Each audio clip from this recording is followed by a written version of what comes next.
Hello, everybody, and welcome back to another episode of Vegan Proteins Muscles by Brussels Radio. My name's 𝐶𝐿𝐭. And I'm Danny. And this is our 22nd episode.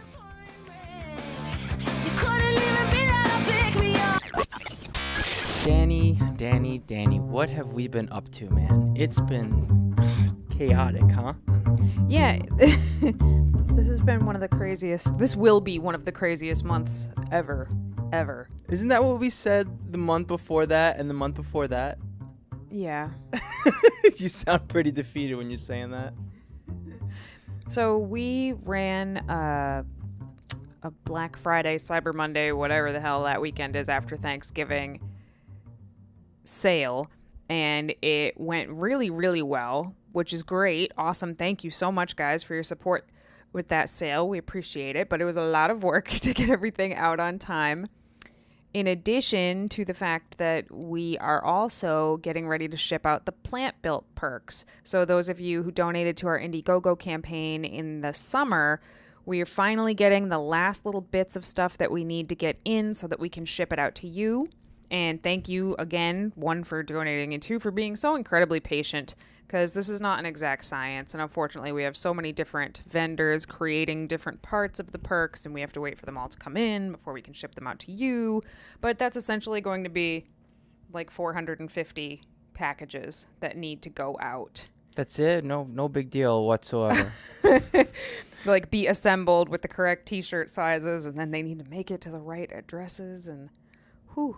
Yeah, I think we just finished decorating, how many? 400 boxes, something like that? Oh, yeah. I decorated 400. I decorated 400 boxes. I helped with about 100. You drew like a stick figure, man. Like, all right, one. Well, listen, I draw the best. If you get something from us and you see the stick figure and you like it, it's probably mine. But as if that's not enough, we are also moving on January 1st. So we have to pack up our house and our 2 offices to move them literally like a mile and a half away from here to another house in the dead of New England winter. And, of course, with your luck, it will be a blizzard. It will be a blizzard. If I have anything to do with it, it's going to be like sleet and snow with lightning behind it. It'll be awful. You mean like our wedding? When Yeah. It was the coldest day ever recorded in October? Like that. Yeah. So basically our life is just sitting in piles and piles of boxes, like ripping our hair out right now. I was just telling your brother this morning, Merry it's like, Christmas. I feel like no matter how little I sleep, no matter how hard I work, and no matter how focused I am, that the amount of work that's ahead of us in the next 2 months, there's just no possible way that I can maintain this and or get anywhere. Basically, it's stressful. Yeah, but I mean, in the grand scheme of things, they're all like the best possible problems to have. It's like, oh, poor us. We have to ship out packages to the 500 people who donated their hard-earned cash to help us promote veganism and athletics. Seriously, and that's what keeps us going. I mean, really, I can't express how thankful I am to even be in this position where we have the ability to work together with the community and everyone to do such awesome things together. Yeah, it's good. And then moving to this house will be really, really good for us because we won't have to move from office to office. Everything's going to be in one house, which is going to be awesome. We're going to set up the shop in the house itself, which is going to be interesting. And we are going to have a yard for our dogs, which is awesome because they want one so badly. And an apartment complex is just not a good place to have dogs. Yeah, I mean, even being home with them most of the time because we work at home. Exactly, and we're almost always around them. They still need to be outside a little more. They want to run free. Yeah, I think they'll be a lot. I mean, they used to be a lot happier when they had a yard when we lived in Oregon. So this will all be good. This will be good. Let's focus on some more positive stuff. How was Thanksgiving? Thanksgiving for me was actually the first time that I had something to celebrate. Basically, usually during Thanksgiving, it's just straight up mourning for me because, we're celebrating mass genocide with mass genocide and the slaughter of, I don't even want to think about how many turkeys. And I think it's 30 billion. It's just I think disgusting. it's 30 Well, no, it's billion. like, save the one that the president saves every year, right? Right. Yeah. Anyway, and every year I go through Thanksgiving, it just gets worse and worse. But this time around, I had something to be very thankful for. I've been the only vegan in my family for 10 years, and I don't exactly push my beliefs or ethics on others. I just pretty much lead my life and hope that by example that others are inspired. And another family member of mine, my sister Francine, has come full circle of her own volition and her own doing, and she went vegan last year.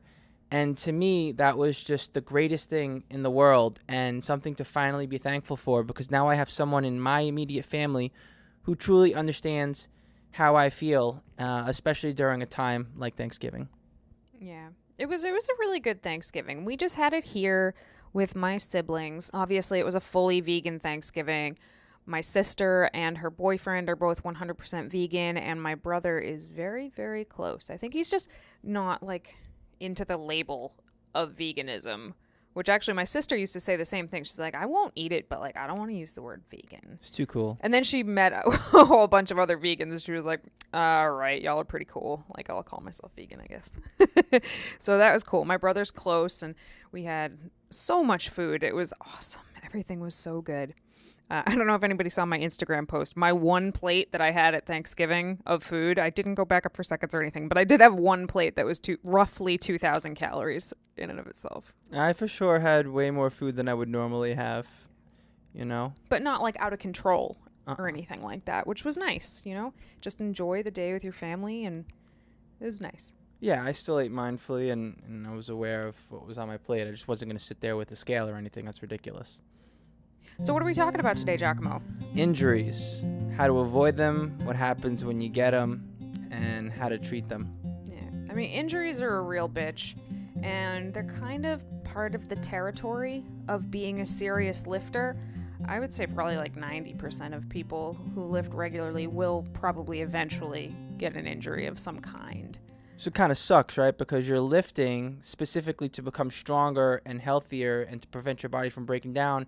And as you're doing this, you still wind up hurting yourself with these acute injuries. And setting yourself back, and you end up on the sidelines and all that jazz. So, I mean, the first step to dealing with injuries is to not get them in the first place.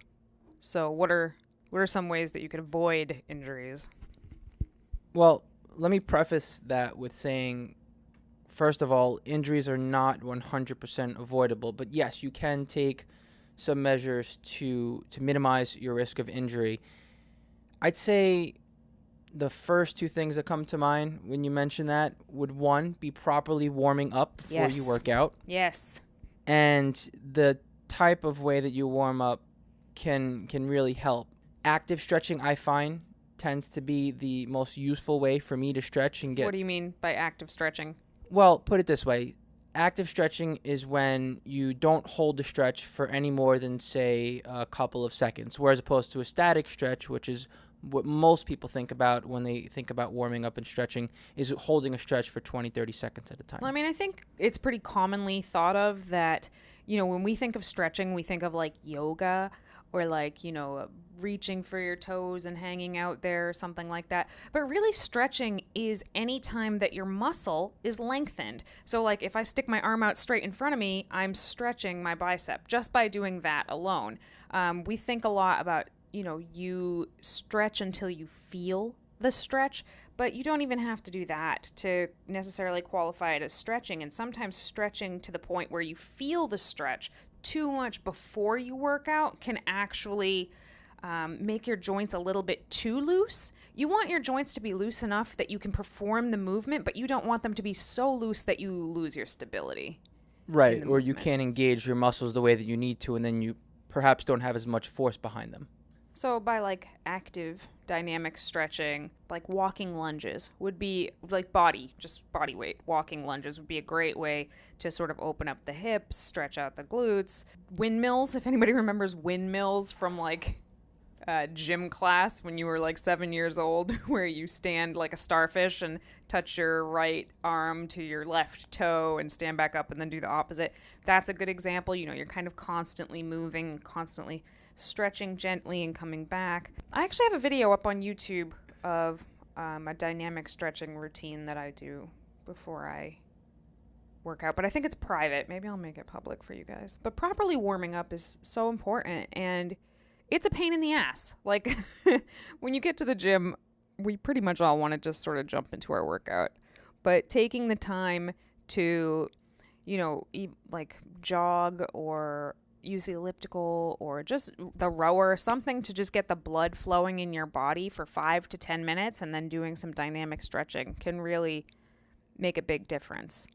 Absolutely. And you can save the longer stretches for after your workout. Mm-hmm. How about warming up to your lift? I think a lot of people discount how useful that can be.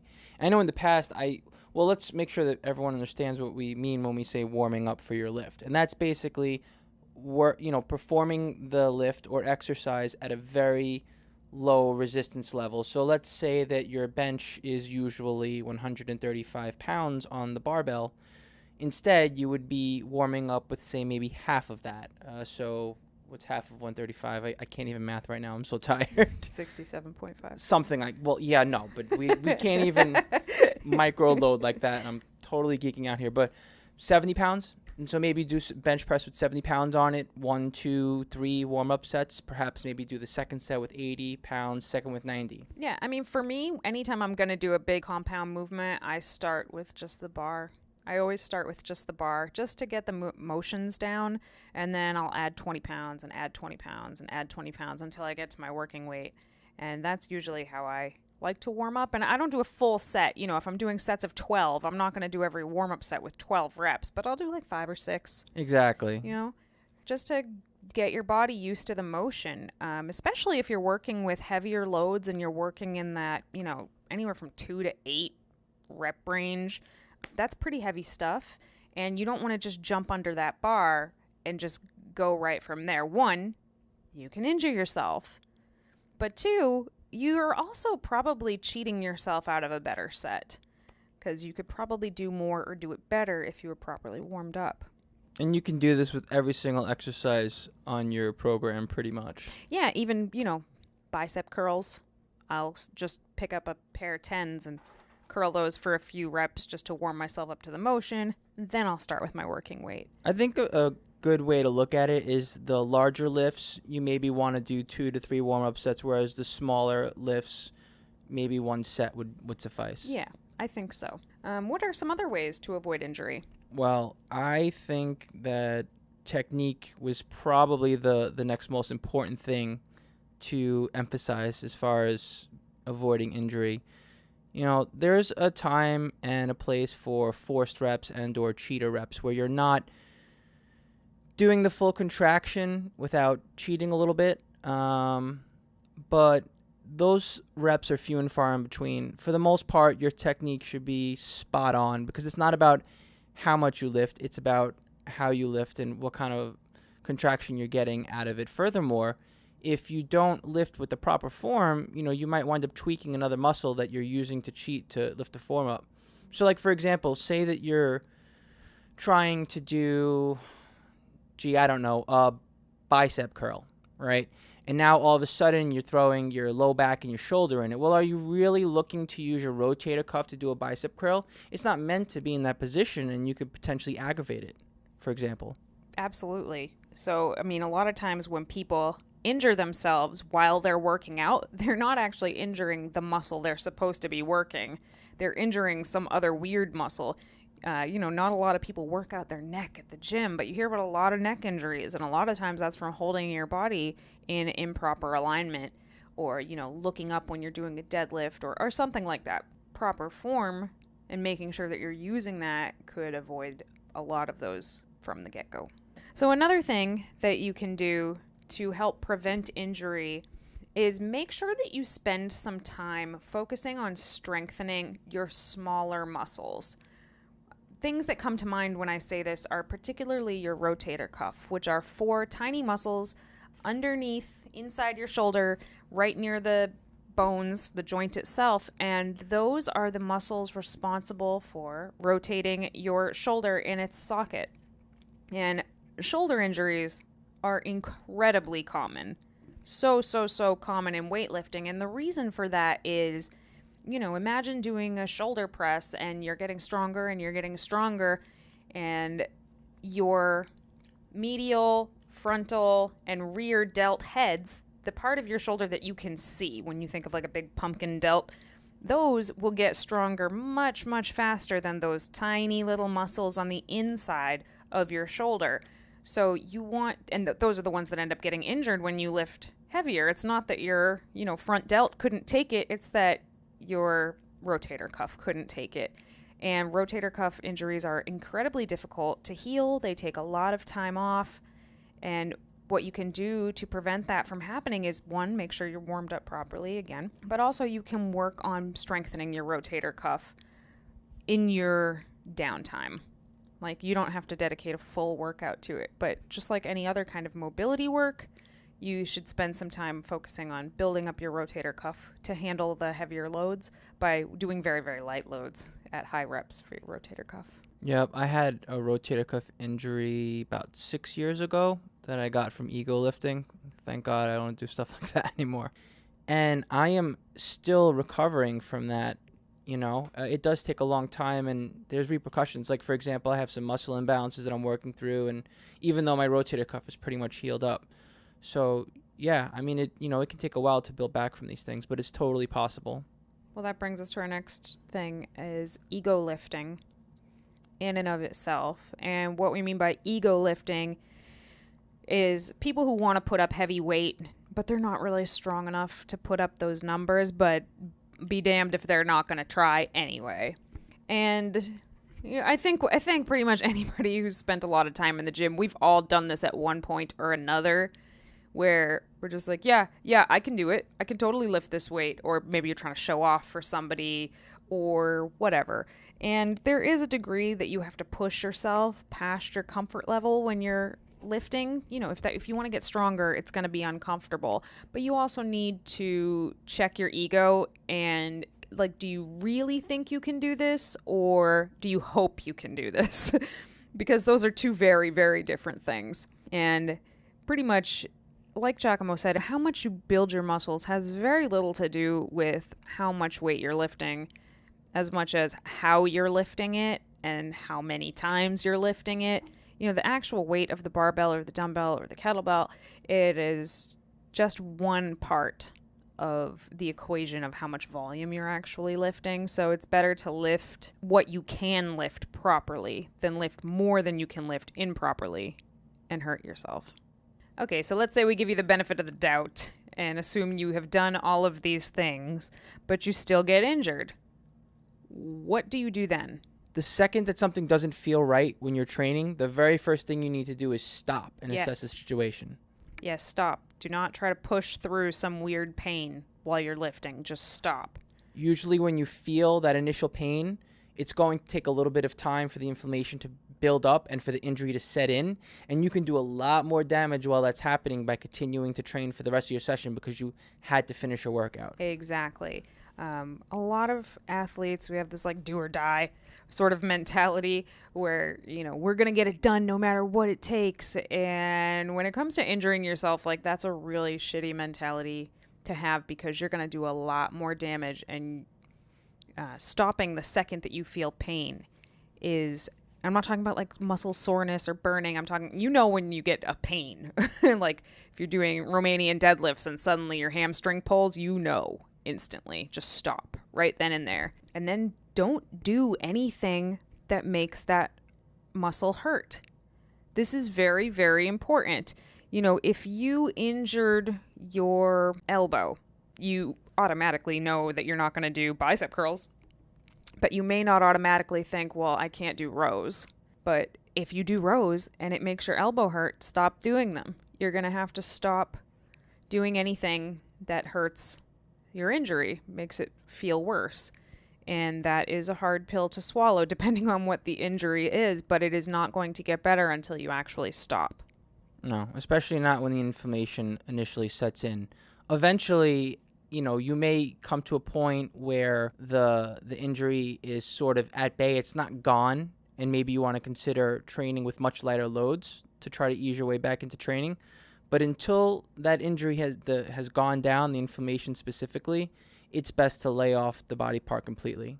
Yeah. So the next thing that I would do is when I got home, I would do a few things actually right away. I would ice it instantly. Just take a bag of frozen peas and some saran wrap and wrap it around wherever you're injured pretty tightly. And it's going to hurt like a bitch for the first minute and a half. And then it's just numb. And then that's fine. I would also immediately pop ibuprofen. 800 milligrams of ibuprofen acts as an anti-inflammatory, and that can be really, really good to, one, get the inflammation down, two, get the pain to subside. But the thing is sometimes people take ibuprofen to mask their pain so that they can continue to train, and they end up doing more damage. So if you're going to take some sort of anti-inflammatory, then you need to bear in mind that you are injured and to not do anything that's going to exacerbate that. Even if it doesn't feel like it hurts then, it will as soon as the ibuprofen wears off. You know, it's funny. It seems like such a simple solution. I think people try to complicate it when it comes to icing down an injured muscle. But I got to tell you, I would say beyond the shadow of a doubt, it is the most helpful thing that I've ever done for any injury. And every time I think, oh, this is just silly, and I don't do it, I pay the price. So ice as often as possible. It really does help. As often as possible, but not for more than 15 to 20 minutes at a time. Yeah. So you can do it, 5-6 times a day if you want to, depending on how aggressively you want to rehab this injury. But you don't want to leave it on for more than 15 to 20 minutes because it can cause various nerve damage. Your body shouldn't be that cold for that long. So just keep that in mind. Yeah, and it does serve a purpose. It's to, reduce the swelling and the inflammation. After that, there are other things that you should be doing to rehab the area. A couple other things, more natural remedies that I swear by for anti-inflammatory purposes are turmeric. We use turmeric capsules. They're in veggie caps. It helps if it is paired with black pepper. So if you can find a veggie cap that has turmeric and black pepper in it, that's super anti-inflammatory. And also tart cherry powder or tart cherry juice. Those are all very anti-inflammatory. Those are both very, very, very anti-inflammatory. So you can go ahead and take those as well or instead of ibuprofen. It won't have the same immediate and or pain relieving effect, but it will definitely help with inflammation. So the next thing I would do if it's the following day and it still doesn't feel any better at all is I would go get checked out by a professional. Physical therapist probably would be a good place to start. Physical therapist, chiropractor if it's in your back, massage therapist if it's sort of like a dull ache instead of a sharp pain. Yeah, you don't want to go to a massage therapist if it's a sharp pain because you could actually make it worse. Yes. And that's sort of the same thing with stretching. If it's a sharp pain, then you can make it worse by massaging yourself too much or stretching it out too much. So if it's an acute pain, the best thing you can really do is ice it, take an anti-inflammatory, and then just leave it alone. Just leave it alone as much as possible. Deal with it, because if you loosen it up and it has to spasm twice as hard, it's just going to delay the healing process. The sort of dull, achy but persistent pains, you can be a little bit more aggressive in treating them. You can sort of massage them, foam roll them out a little bit, as long as it doesn't make the pain worse. Like anybody who's foam rolled knows that it's not the most pleasant thing in the world, but there's a difference between that good pain that's helpful or like shit that really hurt. Obviously avoid that one. The other thing, and I'll talk a little more about it in detail later, is doing some e-stim treatment. And traditionally you would go somewhere like your chiropractor to get this done, and they would have a big machine with a lot of juice behind it that you can hook up all over to the, in the affected area. But they have handheld ones now that are really useful. It's kind of funny how we found ours. We were in Vegas at the Olympia last year, and we were just walking around in the casino. Because we don't drink. Yeah. And we don't gamble. Nope. So after we got wasted Vegas really wasn't much fun for us guys. Nope. No, but we did get wasted at the oxygen bar. That was so much fun. Yeah, I know. We found an oxygen bar, and we were like, oh, all right, that's different. We can do that. Yep. And while we were having fun at the oxygen bar, They sold us on this little machine. They hooked it up to us, and we're like, whatever. Like, wait a minute, this really works. Yeah, the little oxygen bartender, I guess, she came around and stuck these. They're like little sticky pads, and she put them on our traps, like on either side of our traps, and she did it to both of us, and she was just like, oh, you can just like play with this while you sit here at your oxygen bar.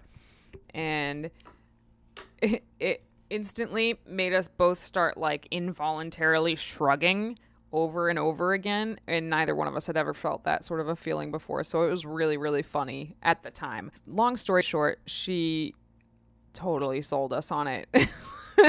Like, you think about getting sold weird shit in Vegas, this was like case in point. We sat down for 2 seconds and talked to somebody, and she sold us this $50 piece of equipment. Whatever, it's a year and a half later and we still use it weekly. That is very true. It's pretty awesome, and this is the product we're going to review later, so we'll hold off on talking about it more.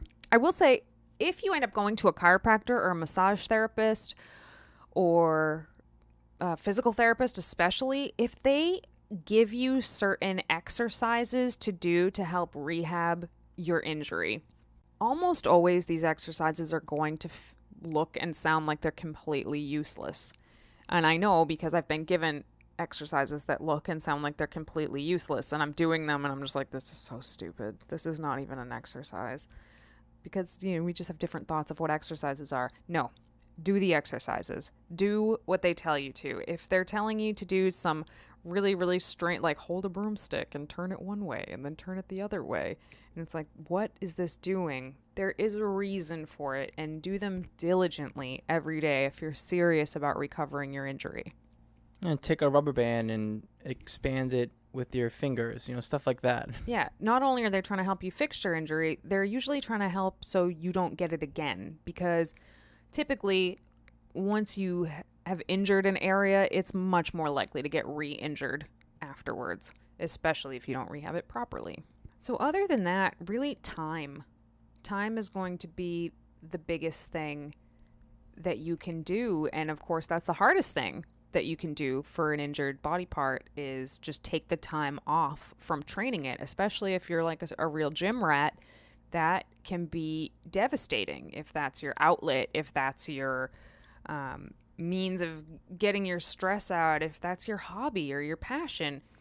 Being told like you can't train, this probably isn't going to heal for 3 months, you can't train it at all. So what do you do then? Yeah. It's the mental aspect of recovery is something that people don't really think about until it hits them, and it can be a real tough hurdle to overcome once getting injured, not getting down on yourself and finding things to focus on other than what you were originally doing that caused the injury, for example. That's big. Yeah. So what I usually tell my clients when they get an injury is don't stop going to the gym. Like, that's your routine, that's your habit. Keep it up, because in all likelihood, it probably took you a long time to build that habit, and it'll go a lot quicker to lose it. So keep going to the gym. And what you should do is focus on what you can train. And I can't stress this enough. If you view your injury as like, why did this happen to me? Oh, I hate this. Injuries suck. But you have to like reframe the way you think about it. And let's say you injured your shoulder. I mean, that's a lot of stuff you can't do. You can't do shoulders, most arm exercises, bicep, tricep exercises, chest, back. You've lost a lot of training that you could be doing, but you need to focus on what you can do. You can do so much lower body work. And your legs can take a beating, man. They can take a real beating. So you can see, I mean, you could train your legs up to 4 times a week, probably. And you may have to change up the exercises that you're doing. Like a regular back squat would be pretty tough on your shoulder, but you could do the hack squat. That's a great, often overlooked exercise. For example, various types of leg presses, lunges, so many sorts of different things that you could do. And a lot of times you're going to find new and exciting ways to train the part of your body that you still can train, simply because you haven't spent this much time on it before. Right. And it's important also to take the same passion that you have for training and apply it to your rehabilitation work, not only to make sure that you're healing your injury, but also remember that you got hurt for a reason and there was something that needed to be built up that just wasn't built up fast enough to keep up with the rest of your body.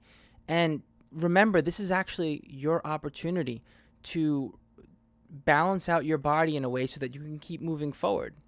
Yeah, that's a really great point. I mean, injuries are your body's way of telling you something isn't right. And you can take that time that you're missing training your whole upper body, for example, and use a good, a fair chunk of that time to rehab yourself. And again, you don't want to overdo it because sometimes that can make it worse. But focusing on rehabbing yourself is great. And also focusing on what you can train is probably going to be your best outlet during times of injury. Now, let's say you have a back injury. Back injuries are tough, really, really tough, because depending on the severity of the back injury, you may not be able to train really at all. You may not be able to jog. You may not be able to do legs or arms, and certainly won't be able to do them heavy. So what do you do instead of that? Well, there's a few things that you could do. Again, you can focus on things that you can do. Like you could probably still build some really sick forearm strength, for example, or calves. Probably can ride a recumbent bicycle. Probably can swim. So those are some things that you could do. But something completely different, and a lot of us struggle with this, is that life does not revolve around physical fitness and the gym all the time. It doesn't? You could either find a different passion for the time being. Like, what have you wanted to do? What have you wanted to do all this time? Maybe you've wanted to take a certain class that you never got around to. Maybe you wanted to learn a language and you never have time to. There's a lot of other things that you can devote your attention to. Now, if physical fitness really is if that really is your deal, you can spend some time learning to become a personal trainer. That's actually much more sitting in front of a textbook than standing in a gym working out. So that's something that you could do. You could get other certifications, further your personal training certifications if you already have one. You could take a nutrition course. You could brush up on all these different sorts of things. There's always something that we can learn more about, and most of us are just too busy to be able to find the time to do that. And if you can view a serious injury like a back injury as an opportunity to focus on those things, you're going to come out of the other side a lot better than if you just sat around feeling sorry for yourself. So once you start to heal up from an injury, you're going to want to ease yourself back into training. I would say, depending again on the severity of the injury, you probably don't want to go back to lifting with that body part until you're about 90% better. And then you're going to want to go really, really light. Light, focus on form, go higher reps, full range of motion, or I suppose as much range of motion as your injury currently allows. Yeah, it really does depend on the individual, how much your body has recovered and is able to bear the load and the intensity of training again. But I'd say a good rule of thumb is to probably work at around 50% of the intensity that you normally would when it's time to start using that muscle or that area that was injured, and see how your body feels. I don't just mean for a day. I mean for several days. Because you could, sit down and do a set of rows at half your working weight and be like, oh yeah, that feels pretty good. I'm going to do more weight. Oh yeah, that feels pretty good. I'm going to do more weight. And then the next day, you could feel absolutely awful. Some of these injuries take some time to set in. So just start with half the weight, maybe even less, depending on how severe your injury was, and then see how you feel the next day. Yep. And then if you feel okay, then you can try to move up, et cetera, until you're back at your normal strength. I actually made that mistake last month. I don't know if I had a pinched nerve or a pull, in my upper left trap. Something happened over there, and I took the week off, and I'm like, all right, took my week off. I feel good, and I started to go at around 50% intensity, felt good, and kind of similar to what Danny said. I jumped back into it quick, 60, 70, 90% intensity inside of maybe 3 or 4 days, and my body wasn't having it, and I basically re-injured the area before it was completely healed. And Which then I is had common. to take, exactly, you know, especially when you're trying to keep competitive and keep pushing forward, which I'm sure we all want to do, but sometimes you just have to take a step back, realize that you have to ease your way into it, maybe a little more than you'd like to. But anyway, the second time around, long story, very, very short, I took 2 solid weeks to jump from 50% intensity to 100% intensity, and now I'm okay. Good take home point there. I would say that was a long story made like medium short. Just saying. So another thing that you can do, and you don't this is not something that you have to just save for injuries, but we've actually never talked about it on this podcast before, and we are both absolutely in love with it, and that is called occlusion training or blood flow restriction training. Now, blood flow restrictions training sounds a little bit scary. Basically, this only works on your extremities. So this is something you can only do for your biceps, triceps, forearms, quads, hamstrings, calves, Exactly. etc. So what you do is you more or less you take a tourniquet and you put it as close to your body as you can. So like if I'm doing my arms, I put it right under my armpit at the very, very top of my arm, and I make it pretty tight. Not tight to the point where it's painful just standing there, but it's pretty tight. About 70% of the tension of the tourniquet. And then you do your working sets. And you do them very, very lightweight, which is why this is so good if you are injured in your elbow or your knee or, you know, a muscle group in your arms or legs. It is awesome. You do like 20% of your 1 rep max. So your think joints about and your that. tendons are getting a break. To put that in perspective, my 1 rep max on a bicep curl, a dumbbell bicep curl, would be 35 pounds. I can curl a 35-pound dumbbell 1 time. So 20% of that is 7.5 pounds. So I put the tourniquets on my upper arms, and I hold 7.5-pound dumbbells in my hands, and then I do about 20 reps. And then I wait 30 seconds with the tourniquet still on. Then I do 15 reps, rest 30 seconds, 15 reps, rest 30 seconds, 15 reps. So I do a total of 4 sets, never taking the tourniquet off. And you're probably like, why the hell would anybody do this? What the tourniquet does while you're working out is it allows the blood to enter the working muscle area, but it does not let it leave. Why would anybody want to trap blood in their body?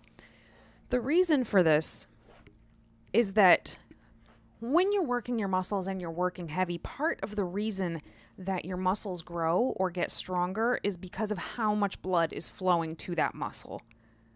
And part of that is lifting heavy weights. But this allows you to lift very light weights, putting very low stress on the joints, but still get tons of blood into the muscle.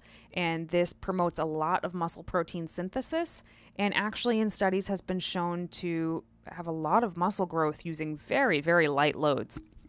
So you can do this for bicep curls, tricep press downs, leg extensions, leg curls, calf raises, anything like that. That's like an isolation exercise for your arms or legs.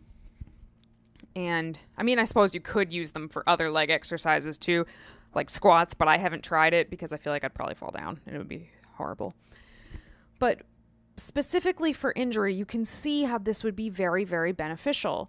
You can get back into the game of lifting. You can't do this while you're actively injured, but once you start to get better and you're sort of working your way back in, like we talked about, you can start with 20% of your 1 rep max and are still able to get the same benefits of exercising with heavier loads in these areas. So if that's something you're more interested in, I know that was a very quick, sort of strange explanation of it, but it's called BFR training, blood flow restriction training, or occlusion training. And it's mostly been, all of the research has been headed by Dr. Jeremy Lenicky. So you can look him up. It's very, very interesting. You have to prepare to get stared at a lot in the gym. You get the most insane pumps of all time, pumps that hurt. Because the blood is in there and you're repping away, but it can't get out. So some people would think that's dangerous, but there's actually a lot of research to show quite the opposite. So that is another thing that you can do when you're getting back into training. We can make sure to include a link on where to find some more information on that. Yeah, totally. And hopefully that's something that we'll cover in the future on a different podcast, is that sort of thing. Some weird training techniques that we have. And in addition to using a lighter load, once you start to get back into the gym, as your muscles are getting back to being 100% restored, it's also really important to be mindful of how you're lifting to not re-injure yourself. Remember that you have an area that's been sensitive before and prone to injury, and continue to build the muscles around that area. Like let's say you had a rotator cuff impingement, right? And you can start doing military presses again and dumbbell shoulder presses again without feeling any pain in your rotator cuff. All right, great. That's awesome. Do your thing there. But don't forget to maybe do some isolated work on your rotator cuff to make sure that it doesn't get re-injured and to keep strengthening it up. Because your tendons and your ligaments are not going to grow as fast as your muscles are. And it's important to take care of them, basically. Mm-hmm. Absolutely. And again, there's a lot of maintenance that you need to do on your body, just like you would on your car. You don't just wait for parts to break down before you go fix them. You get oil changes regularly, and, you check your air pressure in your tires all the time just because you don't want something to go wrong. Well, you need to look at your body the same way. Your body's a hell of a lot more important to you than a car, I hope. And, spending time working on your mobility and flexibility and, stability, the little muscle groups that are so important and so neglected because they're not like beach muscles. It's really, really important to take the time to give your body the care that it needs outside of the gym to avoid hurting yourself, usually in the same spot over and over and over. So does yoga count as lifting, Danny? I know we've been trying to get into that and we haven't done it yet. Does yoga count as lifting? Yeah. Maybe acro yoga counts as lifting. That was fun. Maybe we should be doing that.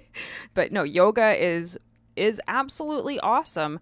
I personally prefer the easier like hatha yoga classes because I'm already kicking my ass in the gym all the time. I just want to like stretch and chill when I go to yoga. So true. Yeah. To think about yoga and I'm like, all right, this is my time to relax. And I remember those times where I've entered classes like that. I'm like, all right, I just beat the shit out of myself for 7 days in a row. Let's take a relaxing yoga class. When all of a sudden I'm in these strange, crazy ass poses and I'm like, this hurts worse than the gym. I didn't sign up for this. Yeah, that's. Be careful of which class, some sort of restorative yoga. Yeah, don't underestimate yoga. That stuff's intense. Especially when you're a muscle-bound idiot. Yeah. Oh, yeah. And you just, yeah. Seriously. Oh, God.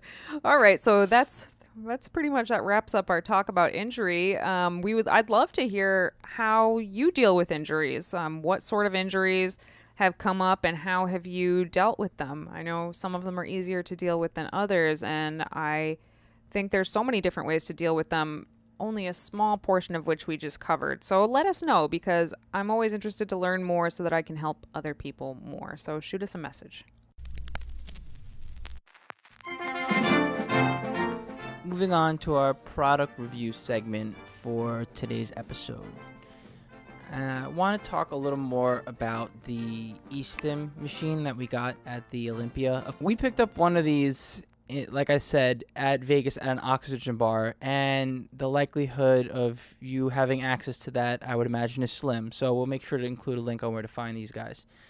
But anyway, I think it's reasonably affordable. If I'm not mistaken, it's probably around maybe $25, $30. It's called the one. I mean, there's lots of different ones out there. The one that we have that I can vouch for is called an Echo massager, and it's got 2 ports, and you plug in the cord to the port, and it attaches to the sticky pads, which they last for. I mean, eventually they have to be replaced because they lose their stickiness, but even the pads are pretty cheap to replace. I think they're like $2 for a set or something like that.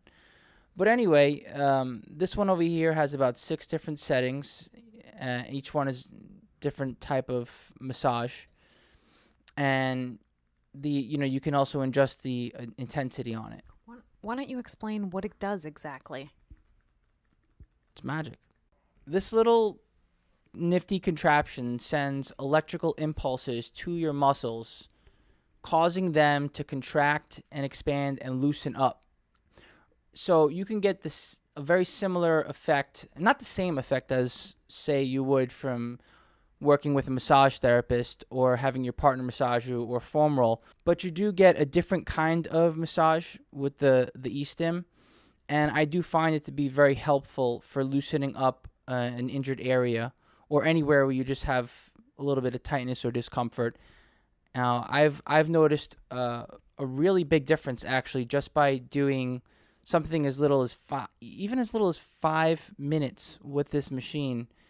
I'll notice the difference throughout the rest of the day, where if I have maybe a stiff neck or a tight trap or anything like that, where I just hook this up and it just loosens your body up just a little bit. So it's not a cure-all, obviously. However, it definitely can complement your restorative and rehabilitation processes on any injured area, or just general maintenance, basically, when you're constantly breaking your body down. I just want to say that I just checked it out, and you can order it on Amazon. Actually, it is just called the Echo Massager, and it is $50 with free shipping if you have Prime.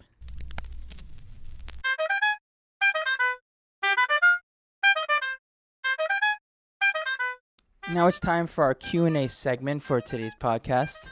First question comes from Facebook. Does it matter what order you do your exercises in within your training program? For example, this training routine has squats listed first and then front squats second, and I did my front squats first. Will it mess anything up if I switch the order around of my exercises, and are they usually put in a particular order for any specific reason? So it depends on the workout program and who wrote it, I suppose. So I can only speak for myself, and I'm going to because this is one of my clients.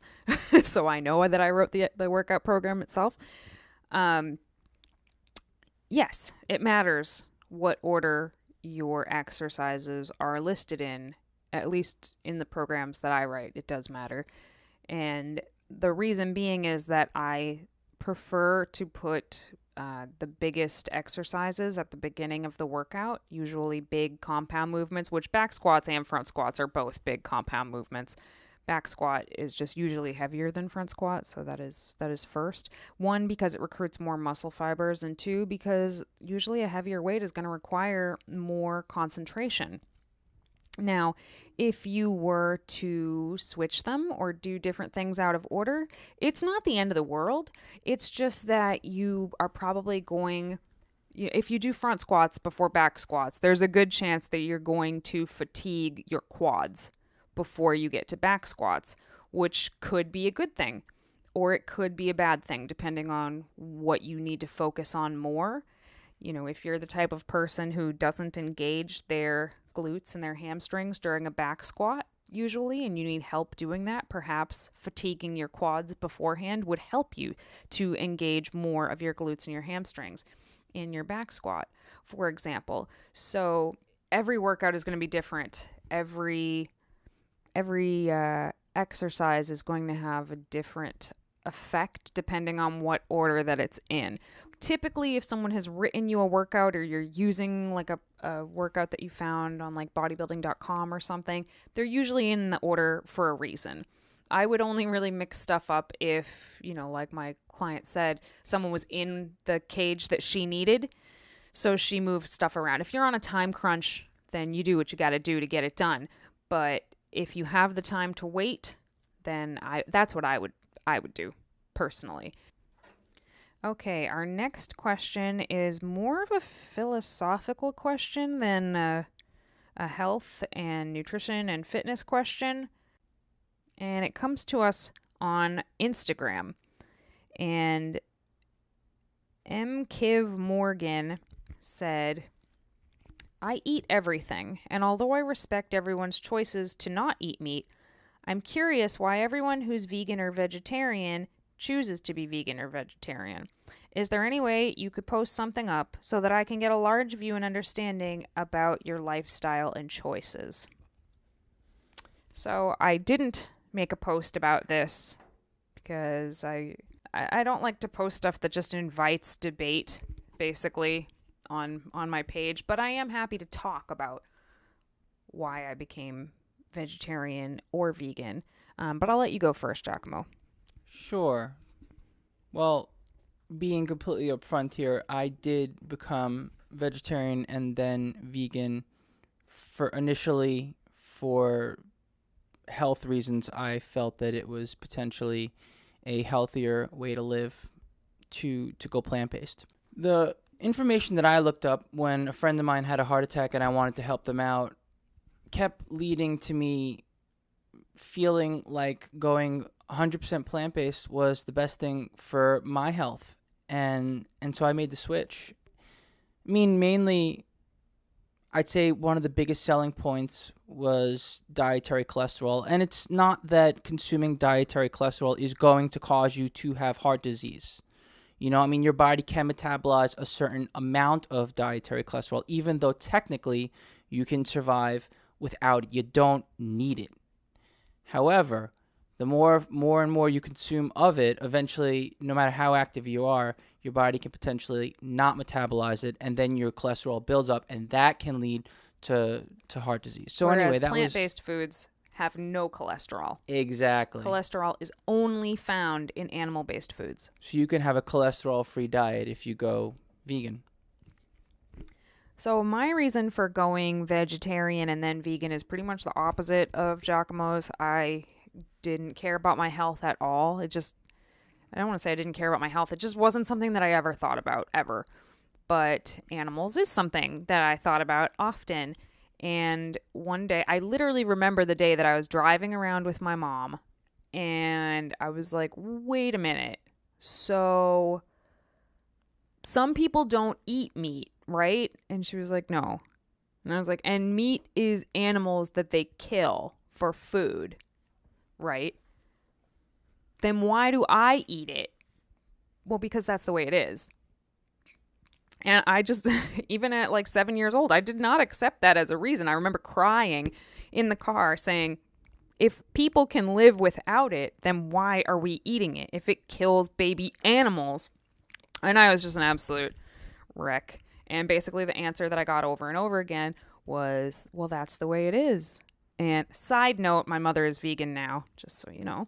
And I basically decided I didn't want to eat meat anymore right then and there. Now, I still ate lots of eggs and lots of dairy and everything like that. And then basically when I was 17 years old, I was doing a research paper, and I came across a website that fully explained to me the connections between the dairy industry and the meat industry. And, you know, it never occurred to me, it never even occurred to me that dairy cows were being abused. Like, just like everybody else, I thought, like, well, cows make milk and they need to be milked and nobody dies to get the milk, so it's not a big deal. Ditto chickens and eggs. But the more I read about it, the more I found out how poorly the dairy cows are treated, and the fact that, no, they don't just make milk. They have to be pregnant to make milk, just like a human woman would need to be pregnant in order to lactate. So they impregnate the cows, and then they take the baby cow away, and there's veal right there. And, you know, that is basically their entire life. And then when they're spent, meaning they don't produce enough milk to be profitable anymore, they get sent to slaughter to be turned into beef anyway. So I had already given up the beef, and once I realized that the dairy was so intertwined and just as bad, really, I gave that up as well, along with eggs. Basically the same thing. The egg industry, yes, all those chickens have horrible conditions, and any chicken that's born male is basically useless to the egg industry because a male chicken is not going to lay eggs. And a lot of people think, well, they just send those chickens to be processed as meat. But they don't send those chickens to be processed as meat because it's a different kind of chicken. So they just kill the male chicks. Anyway, it's really, really horrible. And that is the reason that I went vegan. And literally within the week of doing research, because that even at 17 years old, that's all I did was research stuff. I found out, that basically we feed so much of the world's food to farmed animals. And when you think about all the people that are starving to death all over the world, it is absolutely sickening to think of how much food we're feeding to animals to kill them and eat them. So all around, I just don't see any reason to not be vegan. I see no reason to not be vegan whatsoever. I mean, it's clear that we can thrive without eating animals or eating animal-based products. There's nothing in them that we're missing. It's absolutely abhorrent to think about the conditions that these animals live in, and I just refuse to contribute to that in any way that I possibly can, and I'm happy to help anybody else to make that transition as well. That got heavy. Sorry, guys. But hopefully that answers your question. I mean, Giacomo and I both feel the same way about why we're vegan at this point in our lives. For all the reasons. I think however you come to veganism initially, it's pretty hard not to embrace the whole lifestyle once you're exposed. Yeah. I kind of question how someone can be exposed to all of the atrocities that go on with animal agriculture, or even just a little snippet of it, and not be affected. It just blows my mind, and I just hate to judge. I don't like to judge at all. I mean, I respect everyone's decision to live their life as they see fit. I just, on a personal level, I truly can't understand how some people can just turn a blind eye when they, I guess, meet their meat, for a lack of a better expression. It's just a cognitive dissonance, basically. Well, it's just amazing how powerful that can be for I think so the many hardest people. thing about being vegan is not finding food to eat. It's really, really not. Eating vegan food is really, really easy. Getting protein is so easy. Well, especially now. I mean, you can find just about any comfort food or dish or plate that. Oh my God! When I went vegan, to. there was no vegan cheese. Nothing. It was almost impossible to find vegan protein powder when I went vegan. Yeah, and now there's like vegan cheese shops, artisanal vegan cheese shops. Like, my mind is blown at how much things have changed in the past 13 years. Oh, it's crazy. But the hardest thing is not any of those. The hardest thing is when you try to show people that you care about and love what really goes on behind closed doors in a completely non-judgmental sort of a way. But when you try to explain it to other people and they just don't seem to care, that is the hardest pill to swallow. All right, everybody, and thank you so much for tuning in to another episode of Vegan Proteins Muscles by Brussels Radio. Feel free to reach out to us on Facebook, Instagram, or Twitter at Vegan Proteins or at Muscles by Brussels, and we would love to hear your questions. We love to answer them on the show, so feel free to shoot them our way. And if you could also leave us a review on iTunes, it really helps us get more people to see the podcast and help us get this information out there about veganism and fitness and nutrition and all that jazz. So thanks again for tuning in. My name is Danny. And I'm Giacomo. And we will talk to you in 2 weeks. Sure